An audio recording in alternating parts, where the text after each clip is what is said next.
Introducing On the Horizon, a podcast by Horizon Resources Cooperative, supporting farmers and ranchers across northwest North Dakota and northeast Montana. Join host Levi Hall as he engages with agronomy experts, grain traders, and community leaders, sharing insights to help you make confident, informed decisions for your operations. From market trends to practical advice, we bring you the conversations that matter. Horizon Resources, solutions for your success.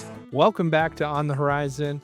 I'm your host, Levi Hall, and excited to have you back once again. We do what's called a deja vu episode here. At least that's the joke we make during the episode, that we had Audrey back on a real tight turnaround. Normally, we like to space our guests out quite a bit, but Audrey covers a lot of ground on the four-wheelers throughout the summer in our trade territory, and she's got a lot of great insight about what's going on. So much like what we talked about with Ethan Klunt when we said, boy, the weather patterns have really changed, the markets have really changed.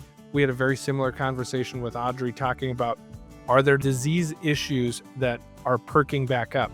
Are there things that we can watch? What can we control and what can't we control? And how do we ensure the most successful harvest for you, our patrons? Enjoy the show. At Horizon Resources, grain marketing isn't just about numbers, it's about relationships. We work side by side with our producers to create marketing strategies that perform. We're here to serve. We're built to grow. We are Horizon Resources.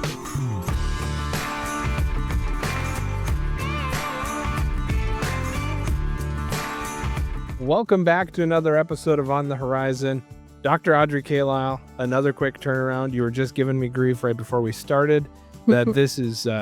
It's kind of funny, we're doing deja vu. We had Ethan on before you last time. Now we've got you on after Ethan again. Well, honestly, we've just seen a lot of things happen that we either haven't seen for a really long time, or some of these things we've never seen before. And so agronomically, there's a lot of questions out there. We're getting a lot of questions, especially desiccation. We're recording this a couple days before it's released, but I did have a little bit of a, I told you so. There will still be peas standing on August 10th, it looks like. We're having a hard time getting out there to desiccate. What do you got for tips here for guys that are either trying to get out there? Do I need to desiccate? Will this plant dry down enough?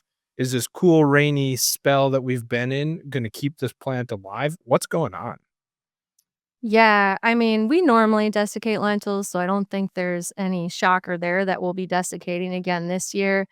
Definitely with the weed pressure, that's an absolute must. Maybe people will be using more water this year to try to get those huge weeds. Maybe a little higher end adjuvant needs to go into the tank. But the problem with the lentils is that they're starting to grow biomass again. Or they're just not shutting down the way the plant normally would if it was dry, like a normal July would be. So you've got fields that from the road look green and look like they're not ready yet. And when you go out and walk them, all the pods are brown. Yeah. And they'll rattle when you shake the plant. So I think people maybe will get caught off guard and maybe get out there a little too late if they're not actively scouting the lentils and kind of giving an assessment of how much of their field is still really green versus what's ready. And, there's never going to be the perfect moment when your field's all ready to go, but you have to think about where most of your crop is coming from and just get as much of it as you can timed well. What about some of these other crops? Like, I'm looking at Durum. We're starting to worry about quality. It seems like we hit this weird window where there was not going to be any added yield benefit to these rains. Probably not any quality concerns yet, but we're going to maybe start butting up against, is it too late for VOM concerns? Even if there are VOM concerns, is there anything we can do about it? Yeah, not really. I mean, pretty much all the crop is past flowering. You've got a week window once you've hit kind of the middle of flowering. A week after that is how much time you have. And I really don't think we've got any crop to speak of out there that's at that stage Um, unfortunately, the pathogen, once it infects, can continue to move and spread in the head if weather conditions that are conducive to growth persist up until soft out.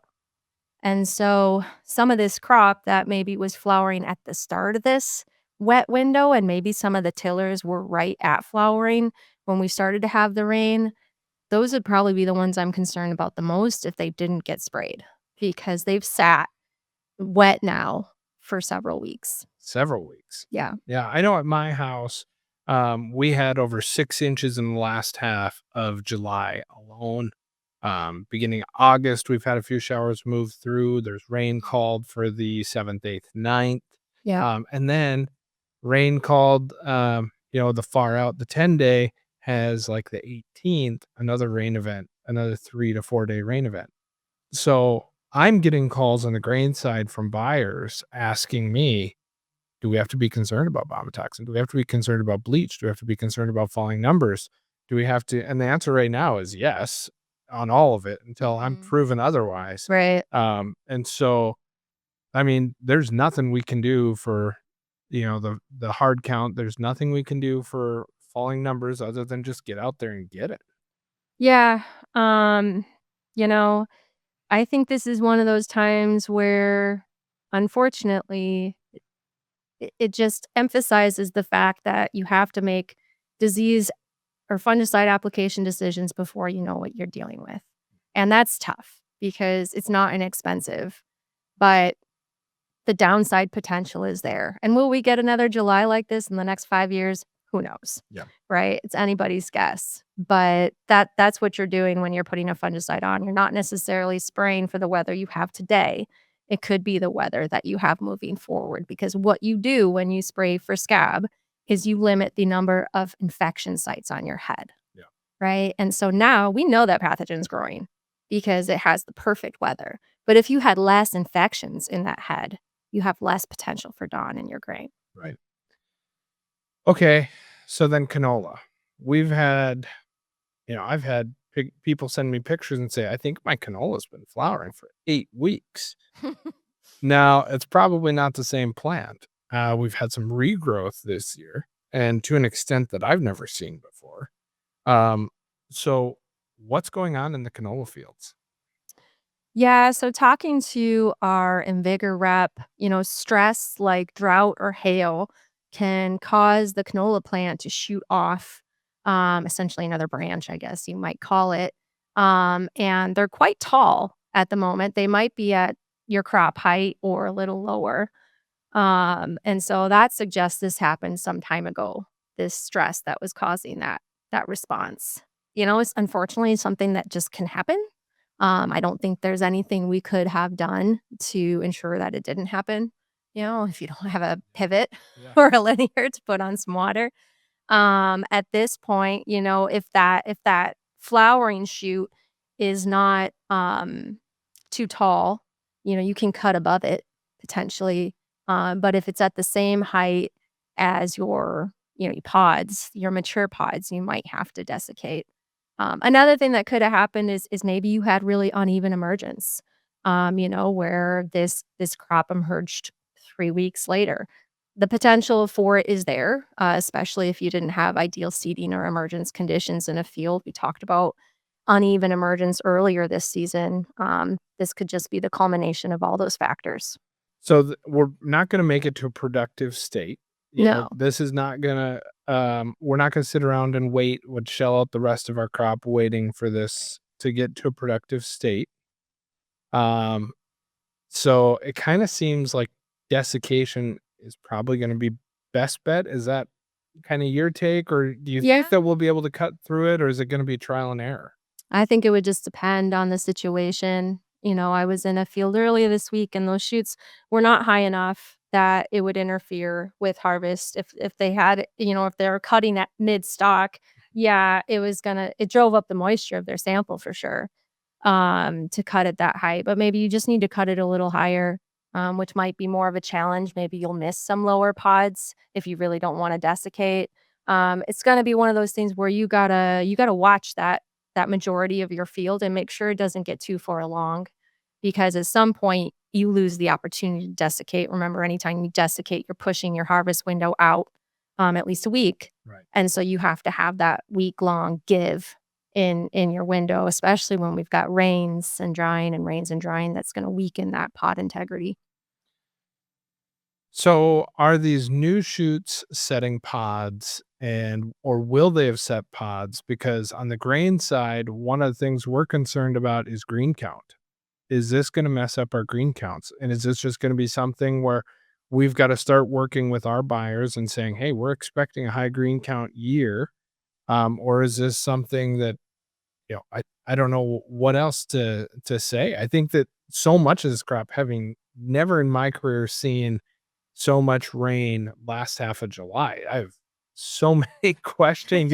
I maybe would have seen some decent rains in corn and bean country over in Minnesota, Mm-hmm. but totally different over here. So, do we see green count issues? What's your thoughts there?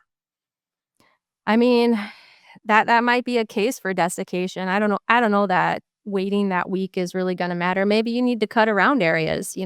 Looking at some of those fields, it looked like that occurred in patches. Sure. And so maybe people just need to consider cutting around areas to not have issues. But we need to go out there and thresh the pods and see if there's anything in there. And if they cut through it, I mean, yeah, that could make a dirtier sample. And so if they've got large patches like that, they might want to desiccate just to have a cleaner harvest. Right on. Well, I appreciate you coming back on in such short notice. Our podcast this time was very different. We have a lot of things going on, so I appreciate it. If you guys have questions for Audrey or any of the agronomy staff, 572-8354 is the Williston office. Or you can call any one of our satellites if you farm out in one of our outlying areas. But get one of our team members out there. I know that Austin Semenko was out today looking at some fields. So if you've got questions, get one of our staff members out there, and we'd be happy to try and help you through this. It's definitely a new situation for all of us. Yep. Expect the unexpected. Absolutely. Thanks for coming on, Audrey. Yep. Thank you for tuning in to On the Horizon. If our conversation today sparked your interest, make sure to subscribe to our podcast on your favorite platform. Stay connected by following @Horizon Resources Co-op on Facebook and Instagram, and explore the world of agriculture with us. We're excited to continue bringing you real conversations with Horizon Resources industry partners, member owners, and employees, discovering more about your local neighbors and community friends. Until next time, keep looking towards the horizon. Horizon Resources, solutions for your success. This podcast is for informational purposes only and is not to be used or considered as an offer or a solicitation to buy or sell commodities. Horizon Resources does not make any representation, warranty, or guarantee as to the completeness, accuracy, timeliness, or suitability of any information contained within any part of this podcast. Horizon Resources does not accept any liability for any loss or damage, including without limitation loss of profit, which may arise directly or indirectly from use or reliance on such information. Whilst the information provided has been obtained from sources believed to be reliable, Horizon Resources does not attest to its accuracy or completeness. Horizon Resources reserves the right to change any source without restriction or notice. The information herein is indicative only and is subject to change.